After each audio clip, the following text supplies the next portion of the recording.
મિત્રો આજ અમારી વચ્ચે સુરતથી બેન આવ્યા છે. એમનો બાબો વિદેશ રહે છે.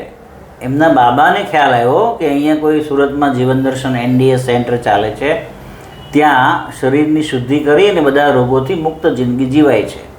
તો આપણે એમની પાસેથી સાંભળીએ કે કેવી રીતે અહીંયા આવવાનું થયું, શા માટે આવ્યા, કઈ કઈ તકલીફો હતી. પહેલાં મને વા હતો ઘણા ટાઈમથી. પછી કેટલા ટાઈમથી?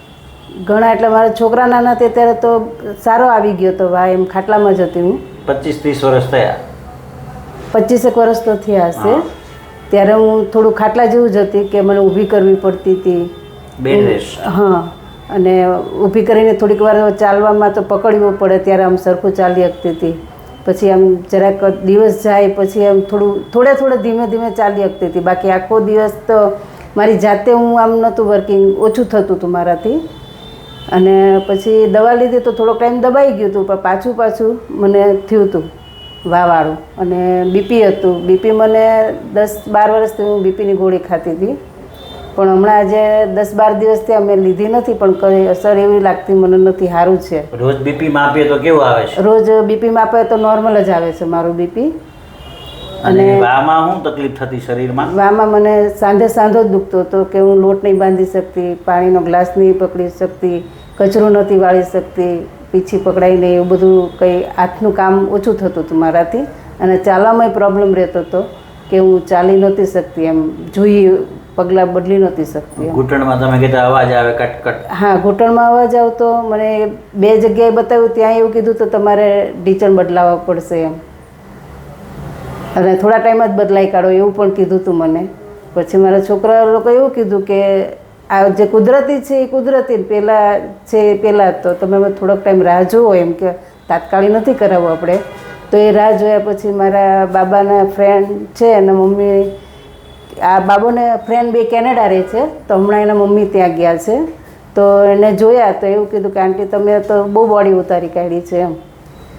કેવી રીતે એમ? તો પછી એમને એવું કીધું કે મારા મમ્મી સુરત ત્યાં જીવન દર્શન વરાછામાં છે, ત્યાં જતા હતા સાધનામાં, તો એનાથી મને સારું છે કે. તમને અમારો નંબર મળ્યો? હા, ત્યાંથી નંબર મળ્યો એટલે મેં પહેલાં કોલ કરીને પૂછ્યું, એટલે તમે લોકો અમને એડ્રેસ આપ્યું, એટલે અમે ત્યાં આવ્યા. તો મને આજે સારું છે, પગનું તે અને બીપી વાળું તે બધું. મોઢાની લાઇટમાં શું ફરક પડ્યો? મોઢાની લાઇટમાં ફરક પડી ગયો. જે બોડી મારી આમ ભારે મને લાગતી હતી એ આજે મને આમ એકદમ એ લાગવા માંડી. 11 દિવસમાં કેટલા કિલો કચરો ઓછો થયો? 3.5 જેવું, લગભગ 3.5 જેવું થઈ ગયું. કઈ કર્યું એના માટે? જીમ, કસરત, વોકિંગ એવું? કોઈ દવા નહીં, કોઈ વોકિંગ નહીં, જીમ નહીં, કશું જ નહીં. બીપી મટાડવા માટે આપણે કઈ વોકિંગ કરાયું? ના, કશું જ નહીં, બસ આ સાધનાથી જ. કોઈ પ્રોડક્ટ લેવી પડી અહીંયાથી? નહીં, પ્રોડક્ટ નહીં લેવી પડી. અને શું બની ગયા ટ્રેનિંગ પછી? ખુદના ડૉક્ટર ખુદ. બધું સમજાવવામાં એવું કેવું લાગ્યું? સમજણ? હા, સમજણી સારી લાગી અને મેં મગજમાં ઉતારી પણ છે અને હું ફોલો પણ કરીશ. હવે દીકરો ખુશ? હા, દીકરો બી ખુશ છે. અને ખર્ચો વધારે લાગ્યો કે કેવો લાગ્યો? ના, દવા કરતા તો દવા પાસે તો કંઈ નથી આ ખર્ચો. અને શું બની ગયા? ખુદના ડૉક્ટર ખુદ. હવે દવાખાનાની જરૂર પડશે જિંદગીમાં ક્યારે? ના, આ રીતે ફોલો કરીએ તો નહીં જરૂર પડે. કદાચ કઈ બીમારી આવશે તો પણ શીખવવામાં આવ્યું છે ને. હા. તો બધા લોકોને શું કહેશો તમે?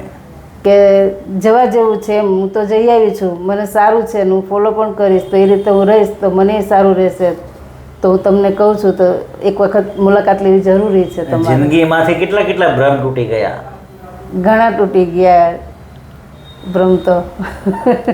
દવા લેવી જ જોઈએ, દવા લઈએ તો જ સારું રહેશે, કેલ્શિયમ આમાંથી મળશે, પ્રોટીન આમાંથી મળશે. હા, પહેલાં તો મને એવું જ હતું વોકિંગ કરવું જોઈએ કે ઉઠીને તરત પહેલાં નાસ્તો કરીને તરત જ હું દવા લઈ લેતી, પછી જ મારું જે રૂટીન કામ જે કંઈ હોય ઘરનું બધું કરતી હતી. પણ અત્યારે તો મને યાદ નથી આવતી દવા. અને ખાલી શારીરિક ફરક લાગ્યો કે માનસિક ફરક લાગ્યો? ના, માનસિક રીતે લાગ્યો મને અને શારીરિક રીતે લાગ્યો, બે રીતે લાગ્યો. ઘૂંટણ બદલાવાની જરૂર છે? દુખાવામાં કેટલો ફરક પડી? અત્યારે હા પડી. હું પહેલાં સીડીને ચડ્યું હોય ને તો મને આમ પકડવી પડતી કે મારે કંઈ સહારો લેવો પડતો હતો, પણ એવું કશું નથી. અત્યારે સીડી ચડી ઉતરી જાઉં છું બધું જ. અને પહેલાં તો 2 પગથિયે મારા ઘરવાળા જે છે ઘરના એ નહોતા મારાથી ચડવામાં તકલીફ આવતી હતી મને.